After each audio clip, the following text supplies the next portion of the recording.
suggesting to people is that they pick something difficult to do. I read this funny little paragraph by Kierkegaard. It was written about 1840, and he was thinking about his role as a student and writer. And he was a student and writer forever. You know, he never really had a career apart from that. And he said that he wasn't one of these people who was capable of inventing something wonderful to make life easier for everyone, like so many people were doing, you know, during the Industrial Revolution. He said, well, maybe I'm one of these people whose benefit to society will be that I will make things more difficult for everyone, because there will come a time when what people want, they don't want ease, they want difficulty instead. And I think, well, that is what people want.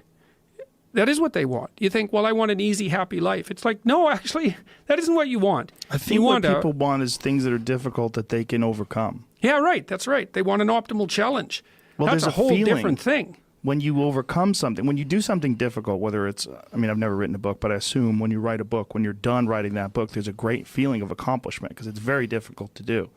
That feeling of for me, it's like when I put together a comedy special, or when I, you know, just anything that's difficult. There's a feeling like I did it.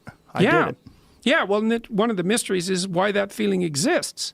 You know, it's not a trivial thing, that. It's to say, I did something difficult and that was worthwhile. Basically, what you're saying to yourself is, well, there was a lot of suffering attendant on that, along with the just general suffering of life, but it turned out that was worth it. That's what you want. It's like you want that sense that you're engaged in something that's worth it. And I say, well, like I'm not a casual optimist about these sorts of things. I mean, one of the things I do in 12 Rules for Life is lay out the rationale that drives people like the Columbine High School killers, because I understand that rationale. I've studied it for a long time. I know why they did what they did. And they have a powerful argument, but it's wrong. But there's no sense in showing how it's wrong before showing that it's a powerful argument. Like life is suffering. There is lots of malevolence. It's no wonder that people want to bring being itself to a halt. They want to take revenge on it. It's not surprising. It's the wrong way of going about it. The right way is, it's akin to the sorts of things that you were just observing, is you take on a difficult task that pushes you past where you are already. And you succeed in it, and you get this sense that, yes, that was worthwhile. It's like, that's what you want. You want to live in that place where things are worthwhile. That's paradise on earth. That's what that is. And it isn't some happy little place where, you know, someone's feeding you peeled grapes.